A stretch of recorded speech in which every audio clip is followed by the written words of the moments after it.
Alright everyone, it is time to rip off the band-aid, take the plunge, bite the bullet, whatever analogy you want to use, because today you're going to see me take on 5 alcohol marker coloring techniques that I've been avoiding. I did a similar video a little while ago where I tried viral alcohol marker techniques, but this one's gonna be a little bit different. The techniques you'll be seeing me do today aren't necessarily viral or trending in the coloring community right now, but I have seen them pop up again and again, and I've always wanted to try them, but for some reason or another, I've just kept putting them off. Well, not anymore. Now, I do always get asked what alcohol marker sets I own, so I'll run you through the ones quickly that you'll see me using today. And yes, all the sets I'm about to show you are from OHUHU. First up is the 120 set of Honolulu markers. These have a chisel tip on one side as well as the brush tip on the other. You'll also see me using the 48 set of pastel Honolulu markers. These have a brush tip as well, but also a fine tip on the other end. And lastly, OHUHU was kind enough to send me their new set of Honolulu S alcohol markers. This is the 60 set, and then also the 24 skin tone set of Honolulu S alcohol markers. What makes these different from OHUHU's other alcohol marker sets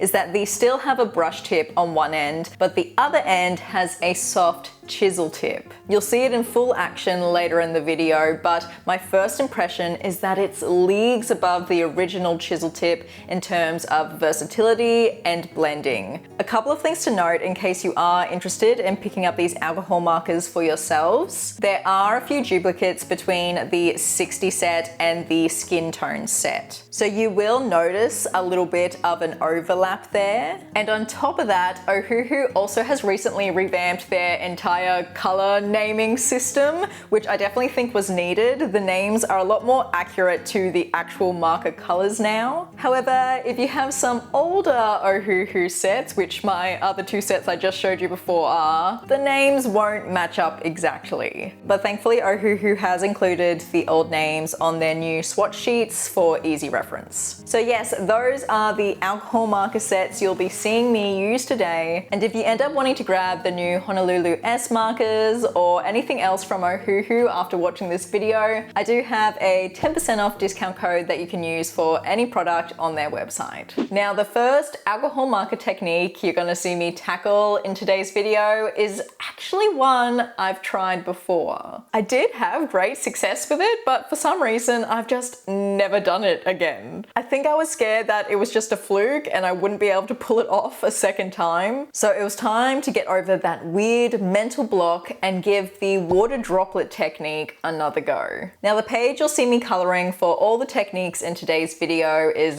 this one here from Southern Lotus's book Fantasyland. It's actually a free sample page that you can download from their website and print off yourself if you want to color along with me. I did print this page on Nina Bristol cardstock in case you were curious, and I used my brother laser printer. Now, obviously, before jumping into the water droplet technique itself, you have to start by coloring the leaves. I used a 4-color alcohol marker combo for this, and you begin by basing all of the leaf areas with the lightest shade in that combination. And once that first layer is down, you can slowly build up the shading, adding depth and dimension one layer at a time. I like to move back and forth between all the markers in my combination, constantly blending and layering until everything looks as smooth as possible. When you are aiming for a softer transition between your alcohol marker colors, it is important to work fairly quickly. This is typically known as the wet on wet method. However, do not panic if your blend doesn't look perfect straight away. I always tell people to give it a little bit of time, because as the ink dries and absorbs into the fibers of the paper,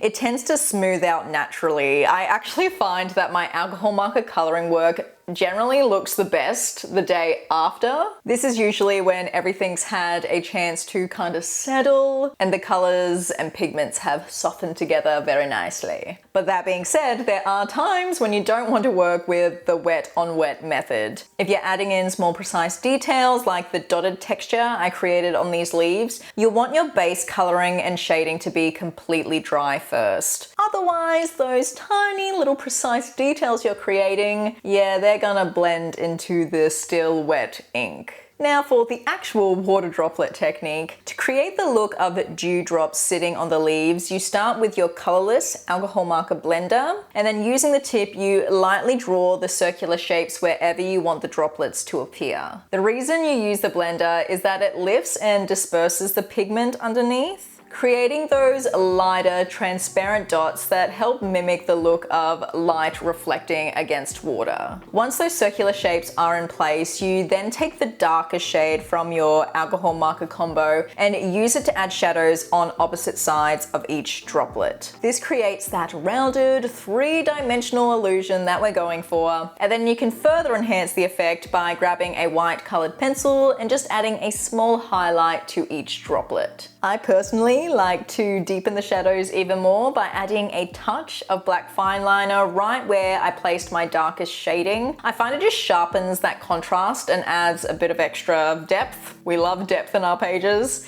And then finally you finish off the look with a few extra white acrylic marker dots, which just continues to reinforce the idea of light naturally reflecting off the water droplet surface. I have no idea why I put off trying this technique again for so long. It's one of those techniques that looks complicated, but when you sit down and do it, you realize how simple and effective it really is. So if you're avoiding revisiting an old technique because you're worried it won't turn out as good the second time, this is your sign to just go for it. The second alcohol marker technique that I've been avoiding is the floral shrub technique. I actually got inspiration for this one from two amazing Instagram accounts. The only reason I've been putting this one off wasn't because of fear, but really because I wasn't prioritizing it. I always told myself I didn't have the right page, or I just kind of forgot about the technique. So this video was the perfect opportunity to finally give it a go. Now for the shrub coloring itself, I used the same 4 alcohol marker color combination that I used for the leaves previously. And from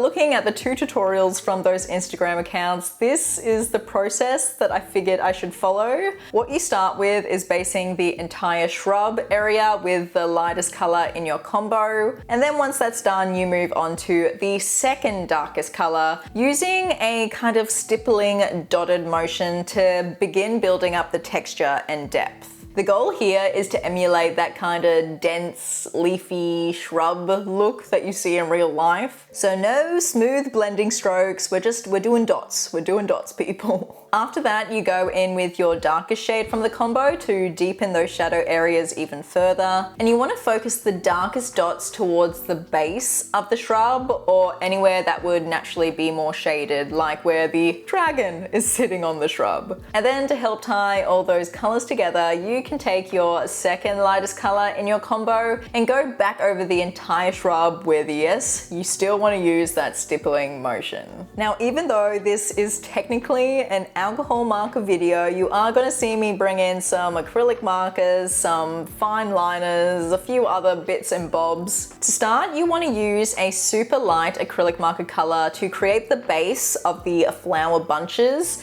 I actually decided to cover up the pre-existing florals that were already drawn in the illustration, so I did do 2 layers of this acrylic base to fully mask that line work. Once that's dry, you can then draw in around 2 to 3 layers of tiny florals on top of those based sections. I ended up using just a slightly darker, actually no, it was more than slightly darker, a darker shade of the base acrylic marker for my first layer of flowers, and then layered white acrylic marker flowers on top of that. Now, if you're anything like me and are obsessed with acrylic marker dots, This is your time to shine. You can add a few white dots scattered throughout the green shrubbery if you're so inclined, and then use a pale yellow acrylic marker to add centers to the flowers, and again, maybe sprinkle some more dots along the shrubs. As a final step, you can go in with your darkest marker from the shrub combo and add a touch of shading beneath the floral clusters to give them more depth and make them pop off the page. I highly recommend giving this one a try for yourself, and even if you're not an alcohol marker colorist, I feel like the acrylic marker part of this technique would still work equally well if you're doing some colored pencil shrubbery coloring. I didn't say that very eloquently, but yeah, I just mean that this is such a versatile idea that can work across a variety of mediums. The remaining 3 techniques that you'll see me tackle in this video were ones I was avoiding because of intimidation. So the first technique that's been striking a little bit of fear into my colorist heart is the cracked stone effect. My inspiration for this one came from Tiny Daisy coloring, and I figured it was also the perfect time to put the soft chisel tip of the Honolulu S markers to the test. The first thing you're supposed to do for the cracked stone effect is to base the entire stone element with a light grey alcohol marker. And yeah, right away I noticed just how awesome the curved and fine tip aspects of the soft chisel tip were for this. It let me get into all the nooks and crannies of the illustration, especially in those tricky spots where the stone met the shrubbery. It really does emulate that feeling of colouring with a paintbrush rather than with a marker. Anyway, once the base is down, you can grab a darker grey and start adding in the shadows, and then blend that out with a slightly lighter grey to just help soften the transition, as well as add some spots of colour variation to the stone. Now, one of my favourite steps that I saw Tiny Daisy colouring do in their tutorial for this effect was use the colourless blender marker to blend all these colours together, but also help create a kind of semi-mottled textural effect that really helped mimic the appearance of real stone. However, this is where I think the magic really starts to happen. You take a thin black fine liner and go wild, drawing in a bunch of cracking details. I don't believe there's any strict pattern here, or at least I didn't follow one. I think the key is though to keep the lines quite jagged. You don't want any lines looking too curved or straight. Once the cracks are in place, you can then add some additional black crevices alongside them.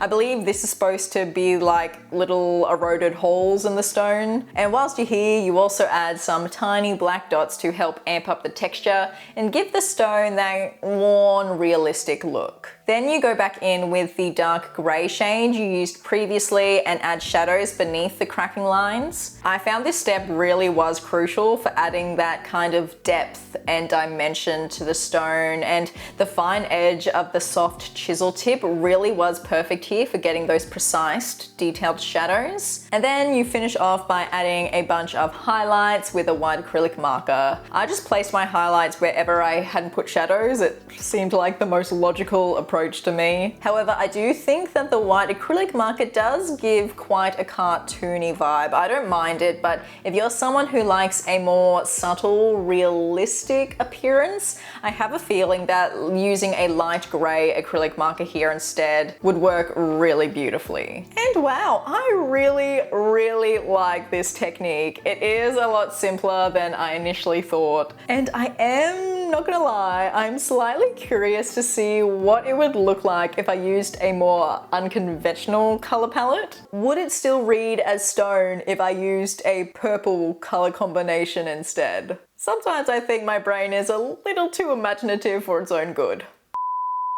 Now this is the alcohol marker technique that was sitting right at the tippy top of my avoidance list, and that is the glow effect. So the tutorial I got inspiration from was from the Instagram account @coloredcaramel. Their tutorial looked simple, clear, and effective, which is exactly what I needed for my first attempt without overwhelming myself. So the elements I decided to make glow on this coloring page were the clouds illustrated in the sky background, but I also decided to add in some stars as well so we could really see the technique shine. Pun totally intended. So when you're coloring elements that you want to make glow on your page, what you can do is lay down a base using the colorless blender, then pick your glowing colors. You want to use light colors here, and you're going to color the edges of those elements you want to make glow. Then you gradually blend those colors inwards towards the center of each element using the colorless blender once more. You then want to make sure this is fully dry before going in with the next step, which is using the same colors that you did before to just deepen the shading along the edges a little bit more, as well as add some tiny dots to the middle of each element to give that extra texture and visual interest. In Colored Caramel's mini Instagram tutorial, they used a very dark purpley blue combo for their background that they made their stars pop and glow against. But for some reason, I decided to go with a hot pink combo instead. And I think that ended up being one of my biggest mistakes when it came to this technique because, spoiler alert, I didn't love how the result came out. The basic idea when you're following this particular approach to the glowing effect is you want to use the same colors that you use to shade your glowing elements around the edges of those elements. Then you choose a color combo that will allow you to seamlessly grade from that light glow color all the way to the darkest part of the background. And yeah, I don't know why I thought a hot pink color combo sky would be kind of fun and unconventional, but it just sort of diminished the final effect. I also don't think my gradient was long enough. Like the distance from the lightest glow color to the darkest part of the sky was too short, so the gradual fade kind of got lost. I think what really saved me here though, or at least made it look better, was the white acrylic marker step. This step involves covering the black line work of the glowing elements with the white acrylic and then adding a bunch of tiny white dots, clustering the dots closer to the element and then gradually spreading them out as you move further away. Now I did try the technique again off camera for the other side of the sky background, and this time I intentionally made the sort of gradient from the glowing element to the darkest part of the sky longer and more gradual, and this did make a little bit of a difference, I think. It looked a tinsy bit better, but yeah, I still wasn't fully sold on my result. I just think my poor color choice was the main culprit for my slightly unsuccessful outcome. So my advice for your first attempt, stick to a more traditional, conventional color palette for your background. That way I think you'll get a stronger end result while still learning the process. The final technique you're about to see me try in this video, I feel like is just an absolute staple when you get into alcohol marker coloring, and I'm calling it the glistening rainbow water effect. That's definitely not the official name of this technique, but I've seen it in so many coloring pages. It seems like one of those first coloring techniques that a lot of people experiment with, yet somehow I've never tried it for myself. So once again,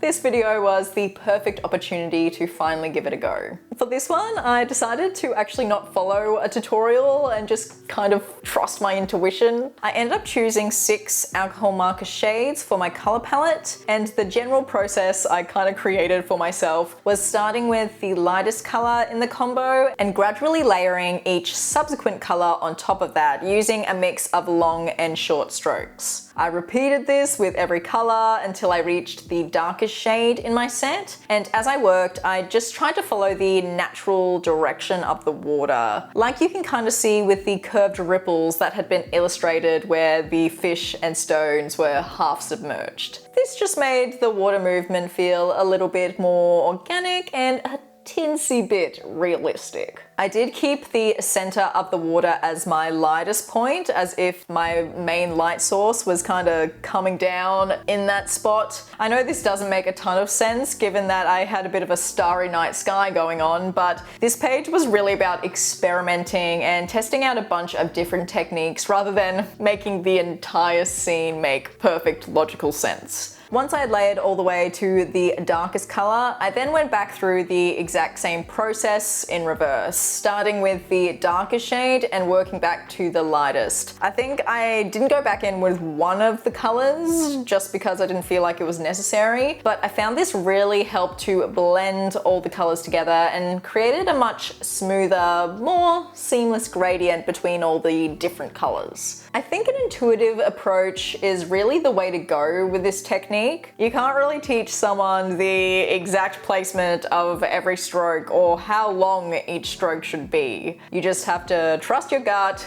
go with the flow, maybe follow a basic method and let your creativity take the reins from there. Once I was happy with all my alcohol marker coloring, I brought in a blue acrylic marker that was just slightly lighter than the darkest alcohol marker shade I had used. And I used this acrylic marker to add some highlighted ripples to the darkest areas of the water and also cover up the original illustrated water line work.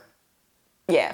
I swear I speak English, I swear I speak English. And yeah, I found this gave the whole piece a more painterly, kind of cohesive feel. Then to finish things off, I added even more highlights with a white acrylic marker, including some tiny glistening star details that, I don't know, made the water feel magical and sparkly. And yeah, just like that, my glistening rainbow water was complete. I'm really happy with how this technique ended up turning out, and I think I managed to redeem myself after the glow effect faux pas. So there you have it, everyone. Those are the 5 alcohol marker coloring techniques that I've been avoiding, now avoided no longer. I feel like most of the techniques were pretty successful. I mean, even the glow effect wasn't that bad. I just know I could have done better, so get ready for some sort of redemption video or completed page at some point in the future. And I'm sure you're like, Kira, I want to see the completed page in its entirety. So I did complete the page a couple of days later after filming the coloring portion of this video, and here's how it turned out.